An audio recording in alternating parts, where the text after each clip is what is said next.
একটা ক্রিকেট খেলুড়ে দেশ অন্য কোনো দেশে দ্বিপাক্ষিক সিরিজ খেলতে গেলে সফরকারী বোর্ডের খরচের তালিকা হতে থাকে লম্বা। ভ্রমণের বিমান ভাড়া দিতে হয় সফরকারী দেশকে। পৌঁছে যাওয়ার পর সফরকারী দলের থাকা খাওয়া সহ অধিকাংশ খরচ যদিও আয়োজক দেশকেই বহন করতে হয়, তবে এরপরেও সফরকারীদের থাকে নানা খরচ। কোনো দ্বিপাক্ষিক সিরিজের খরচ বন্টনের হিসাব এভাবে চলে আসছে দিনের পর দিন। কিন্তু কখনো কি শুনেছেন যে দেশ সফর করতে গেছে সেই দেশই ট্যুর করার জন্য ফি হিসেবে একটা নির্দিষ্ট পরিমাণ অর্থ পাচ্ছে আয়োজক দেশের কাছ থেকে?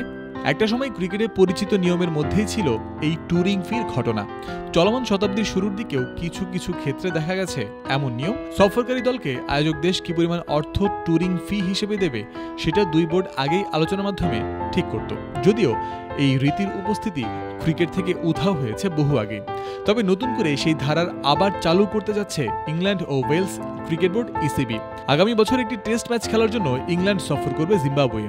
এই সফর করার জন্য জিম্বাবুয়েকে অর্থ দেবে ইংলিশ ক্রিকেট বোর্ড।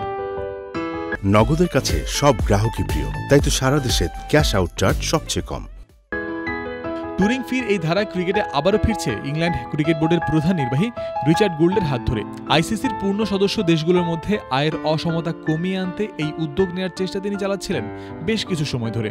সেই প্রক্রিয়ায় ট্যুরিং ফি ফিরিয়ে আনার প্রস্তাব দিয়েছেন কয়েক দফায়। শুধু প্রস্তাব নয়, এটিকে বাস্তবে রূপ দিচ্ছেন তিনি। শুক্রবার স্কাই স্পোর্টসে এই সম্পর্কে তিনি বলেন, আগামী বছর জিম্বাবুয়ে আসবে আমাদের এখানে সফরে। এমনিতে যেটা চলে আসছে, সফরকারী দল কোনো দেশে যাওয়ার পর তাদের আবাসন ও অন্যান্য কিছুর দায়িত্ব আয়োজক বোর্ডে থাকে, কিন্তু সফরে যাওয়ার জন্য কোনো ফি দেওয়া হয় না।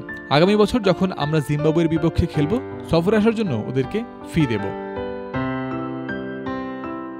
একটা দ্বিপাক্ষিক সিরিজের টিভি রাইটস, অ্যাডভার্টাইজমেন্ট, টিকিট বিক্রি সহ সকল আয়ের অর্থ যায় আয়োজক বোর্ডের কোষাগারে। অন্যদিকে সফরকারী দলের শুধু খরচের পাল্লাই ভারী হয়।